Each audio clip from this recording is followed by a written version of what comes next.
My name is Bani. నేను నార్మల్గా medical coding join అవుదామని చెప్పి ఇన్స్టిట్యూట్స్ అన్ని చూశాను.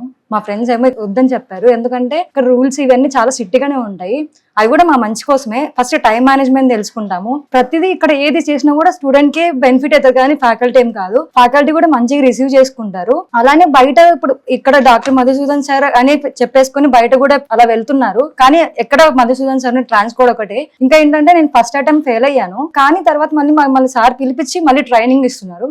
ఇక్కడ మేము 6-8 అవర్స్ ఇక్కడే కూర్చొని డైలీ ప్రాక్టీస్ చేస్తున్నాము. నాకు ఈ మంచి ఆపర్చునిటీ ఇచ్చినారు సార్, చాలా సపోర్టివ్ గా ఉంటారు. నాకు ఎగ్జాంపుల్స్ ప్రతి ఒక్క టాపిక్ కి చాలా ఎగ్జాంపుల్స్, రియల్ టైమ్ ఎగ్జాంపుల్స్ తీసుకొని చెప్తారు. ఎంతగా అంటే మనం ఆ టాపిక్ గురించి చాలా నేర్చుకుంటాము. ఇఫ్ ఇన్ కేస్ ఏదైనా క్వశ్చన్ మనకి ఆ క్వశ్చన్ మనం ఎప్పటికైనా కోచ్ గానీ ఏమి బైహార్ట్ చేయకూడదు. సార్ ఒక క్వశ్చన్ చెప్తున్నాడు, దానికి మొత్తం ప్రాసెస్ చెప్తాడు. ఆ క్వశ్చన్ కాదు, ఇంకా దాని నుంచి ఒక 4-5 క్వశ్చన్స్ మనం నేర్చుకుంటాం. ఎప్పటికైనా కానీ మనం ప్రాసెస్ నేర్చుకోవాలి, కానీ కోర్స్ మాత్రం నేర్చుకోవడం యూజ్ ఏమి ఉండదు. ఇక్కడికి వచ్చినాక నాకు మనం ఏ క్వశ్చన్ అయినా మనం హ్యాండిల్ చేసి కోడ్ చేయడానికి ఉంటది.